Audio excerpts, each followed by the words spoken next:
कैसे हैं आप सभी लोग। आप सभी का स्वागत है अपने YouTube channel learn with focus पर।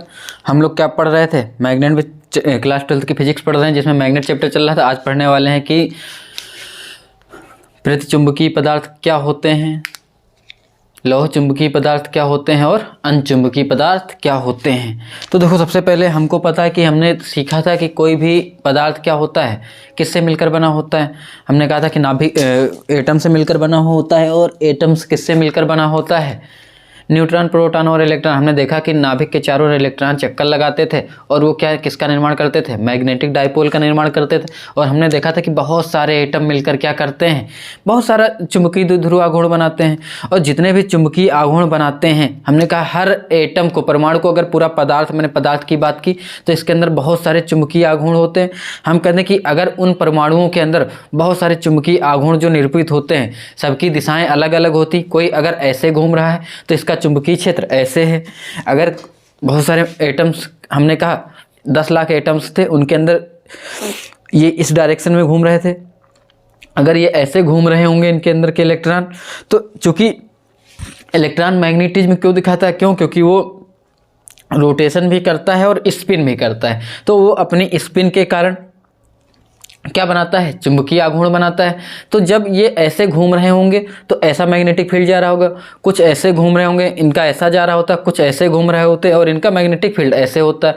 क्योंकि अगर हम जब सब चुंबकीय आघूर्णों का सदिश योग करते थे तो हम क्या देखते थे, मान लीजिए हमने कहा था कि मैं केवल गिनती में बात करूँ, 1000 थे, कि मान लीजिए 1000 इधर थे, 500 इधर की ओर थे, 200 नीचे थे, 300 ऊपर थे, 400 ऐसे थे, 400 इधर थे।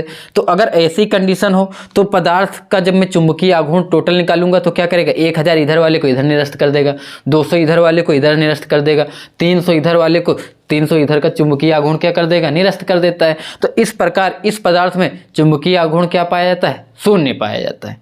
और कुछ ऐसे पदार्थ होते हैं जिनमें क्या होता है, मान लीजिए ये शून्य ना होता चुंबकीय आघूर्ण, में इनका सदिश योग कराता है कि अगर 10,000 इधर थे तो 7,000 इधर थे, 3,000 बच गया, 5,000 इधर था तो 3,000 इधर था, 2,000 इधर था, 1,000 इधर था। इन सबका जब मैं सदिश योग कराता हूँ तो कुछ चुंबकीय आघूर्ण बच जाता है। तो अगर थोड़ा बहुत बचता है तो वो कैसा होता है, अनचुंबकीय होता है। और प्रतिचुंबकीय में क्या होता है, उनका जो है टोटल जब हम सदिश योग करा के चुंबकीय आघूर्ण निकालते हैं तो वो कितना होता है, शून्य होता है। तो ये जो पदार्थ होते हैं, ये ऐसे पदार्थ क्या करते हैं, ये पदार्थ चुंबकीय, अगर कहीं भी चुंबकीय क्षेत्र है, इनमें ऐसे हम पदार्थ को रखते हैं तो ये चुंबकीय क्षेत्र को क्या कर देते हैं, कम कर देते हैं।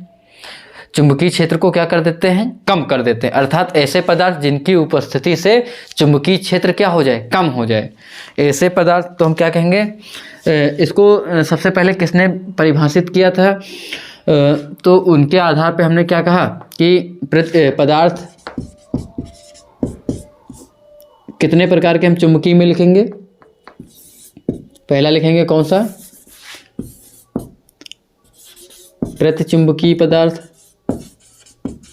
प्रतिचुंबकीय पदार्थ, जो प्रतिचुंबकीय पदार्थ है इनको हम डाईमैग्नेटिक कहते हैं, डाईमैग्नेटिक। दूसरा हम लोग पढ़ेंगे, क्या पढ़ेंगे, अनचुंबकीय पदार्थ क्या होते हैं, अनचुंबकीय पदार्थ क्या होता है। और अनचुंबकीय पदार्थ को हम लोग कहते हैं पैरामैग्नेटिक। तीसरा हम लोग क्या देखेंगे कि लौह चुंबकीय पदार्थ, लौह चुंबकीय पदार्थ।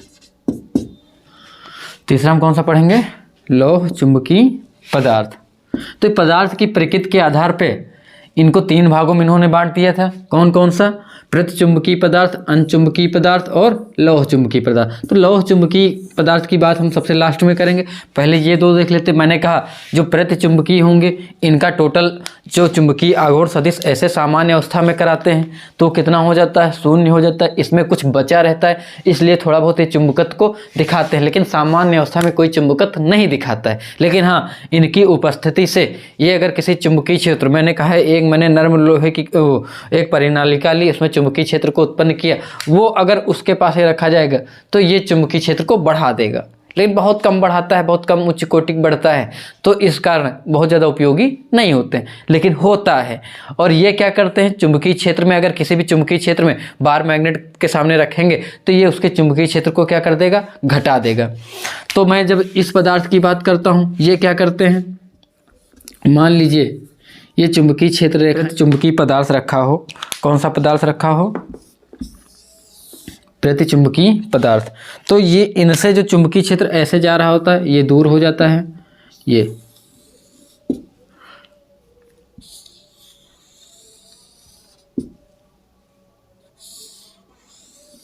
ऐसे,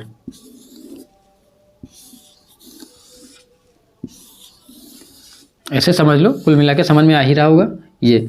तो हम क्या देखते हैं कि यहाँ पे देखो इतनी सारी मैग्नेटिक लाइंस थी, यहाँ जितनी ऐसे थी यहीं बाहर निकलेंगी तो इतनी ही हो जाएंगी, और यहाँ पे जब पदार्थ जहाँ रखा हुआ है वहाँ पे इस चुंबकीय क्षेत्र रेखाओं की संख्या को देखते हैं तो ये हमको क्या नजर आती, कम नजर आती। तो कम, इसने चुंबकीय क्षेत्र को क्या किया, इस पदार्थ ने कम कर दिया।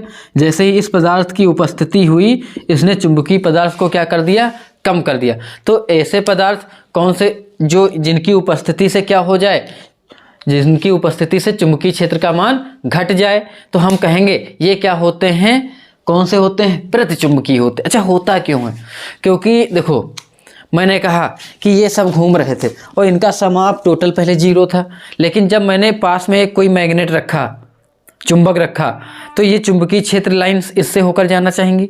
तब होता क्या है, इसके अंदर जो चुंबकीय आघूर्ण बन रहा था प्रति पदार्थ का, वो जब बाहर के चुंबकीय क्षेत्र को देखता है तो ये बाहर वाला भी इनको क्या करता है, जो इनकी डायरेक्शन में था ऐसे, ये ऐसे चुंबकीय क्षेत्र हमने बाहर से ऐसे लगाया, जो ऐसे बाहर यहाँ भी ऐसे इन डायरेक्शन में थे, ये क्या करेंगे,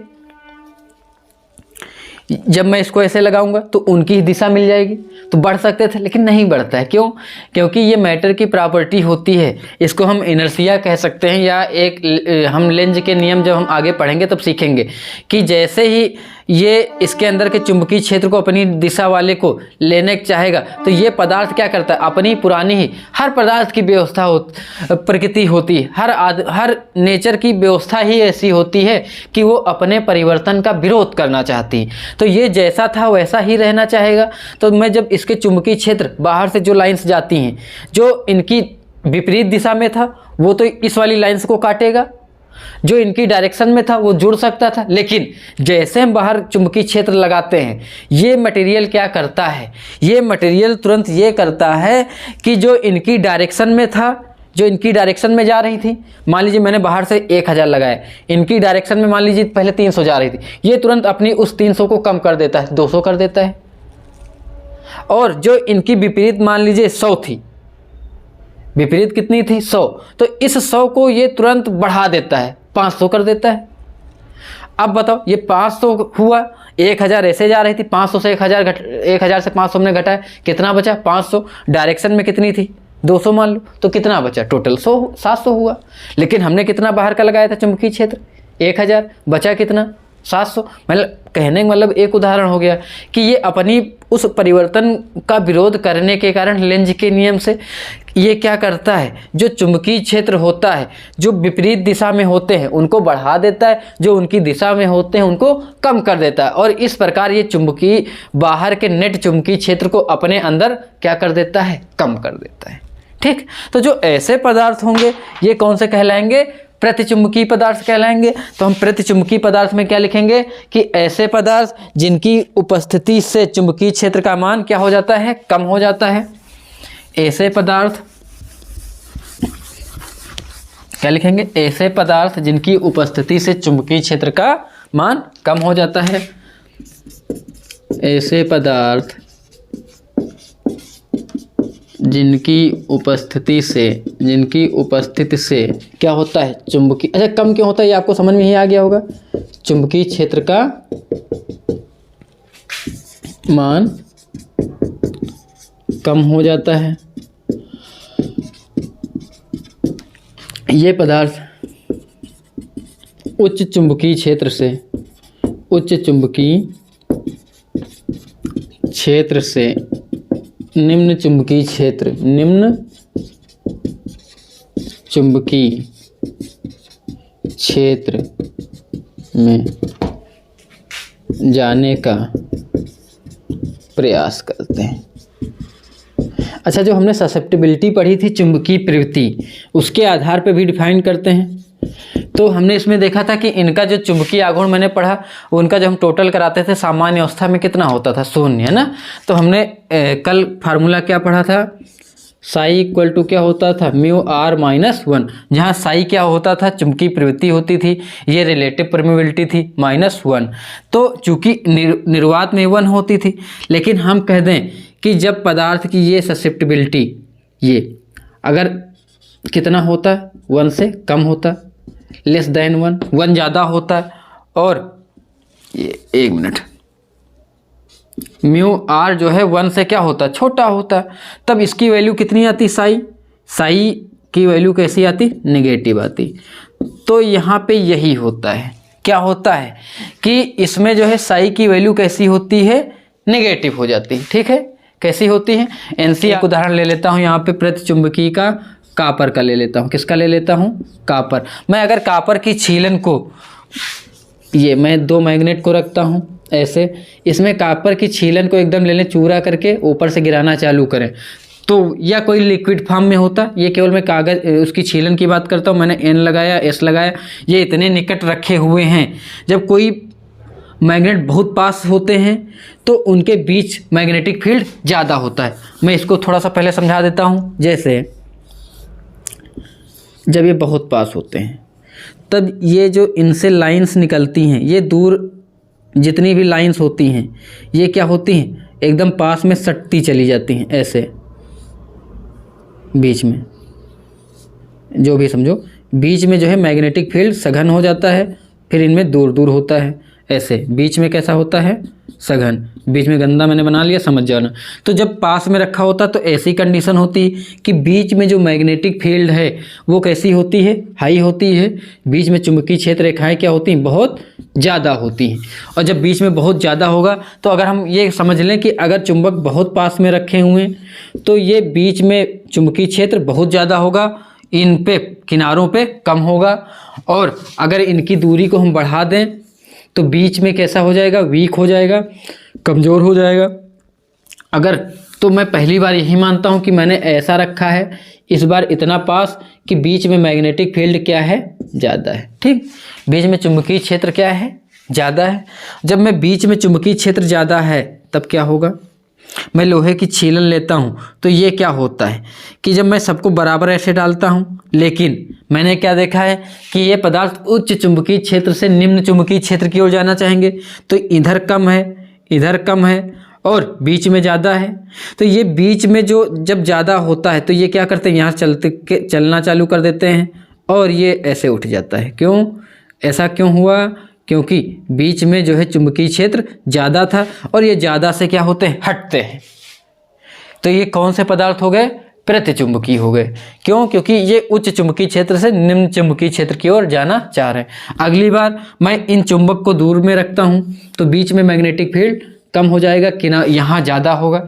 जब यहाँ पे ज़्यादा होगा, अब मैं प्लेट को रखता हूँ तब क्या होगा, यहाँ पे चुंबकीय क्षेत्र कम है, किनारों पे ज़्यादा है, तब क्या होंगे, किनारों से भगते हैं। और किनारों से जब भगते हैं तो क्या होता है, बीच में उठ जाता है। तो ये बीच में उठ जाता है, 2 अवस्था होती हैं। तो क्यों, क्योंकि ये उच्च चुंबकीय क्षेत्र में रहना ही नहीं चाहते, अर्थात ये यहाँ से प्रतिचुंबकित हो गए, ये अपने को कम चुंबकीय क्षेत्र में रखना पसंद करते हैं। ठीक, या मैं बार मैग्नेट को कहीं लटका देता है, ऐसा ही मैग्नेटिक फील्ड में 2 मैग्नेट होते, मैं अगर दोनों मैग्नेट पास में रखे होते, उनके बीच किसी भी उनके बीच में किसी भी प्रतिचुंबकीय पदार्थ की छड़ बनाता और उसको उसमें लटकाता, तो अगर यदि मान लीजिए ये पास में, अगर मान लीजिए बीच में मैग्नेटिक फील्ड ज़्यादा है तो ये क्या होता है, यहाँ किनारों पे वीक होता है। ये अगर मान लीजिए दूरी पर रखे हुए हैं, पहली बार दूर कर दो, दूरी पे रखा हुआ है, तब बताओ क्या होगा। ये तुरंत मैं इसको अगर फ्री लटकाता, तो जब मैं इसको ऐसे लटकाता तो क्या होता है, क्योंकि यहाँ मैग्नेट फील्ड ज़्यादा है तो ये कम करने के लिए क्या होगा, घूम जाएगा और ऐसे हो जाएगा। ठीक, कैसे हो जाएगा, ऐसे हो जाएगा। ये क्या है, प्रतिचुंबकीय पदार्थ है जब मैंने इसको लटकाया। क्यों, क्योंकि इस समय ये बीच में मैग्नेटिक फील्ड ज़्यादा है, मैंने इनको इतना पास रखा है कि बीच में मैग्नेटिक फील्ड ज़्यादा है और किनारों पर कम है, तो किनारों की भागना चाह रहा है। अगली बार मैंने इन चुंबक को क्या कर दिया, दूर रख दिया। कैसा रख दिया, दूर। जब दूर रखोगे तो किनारों इन पर यहाँ मैग्नेटिक फील्ड ज़्यादा होगा और बीच में वीक होगा। तब जब ऐसे रखोगे, तब जब इस समय क्षण को हम लटकाएंगे, तब क्या होगा, क्षण स्वतंत्रता पूर्वक ऐसे ही लटकी रहेगी। क्यों, क्योंकि इस समय यहाँ कम है और ये कम में ही रखना चाहेगी। ठीक, मैं इसको घुमा दूंगा, फिर ये वैसे आ जाएगी। तो ये ऐसे आपको बहुत सारे उदाहरण मिलेंगे जो प्रतिचुंबकी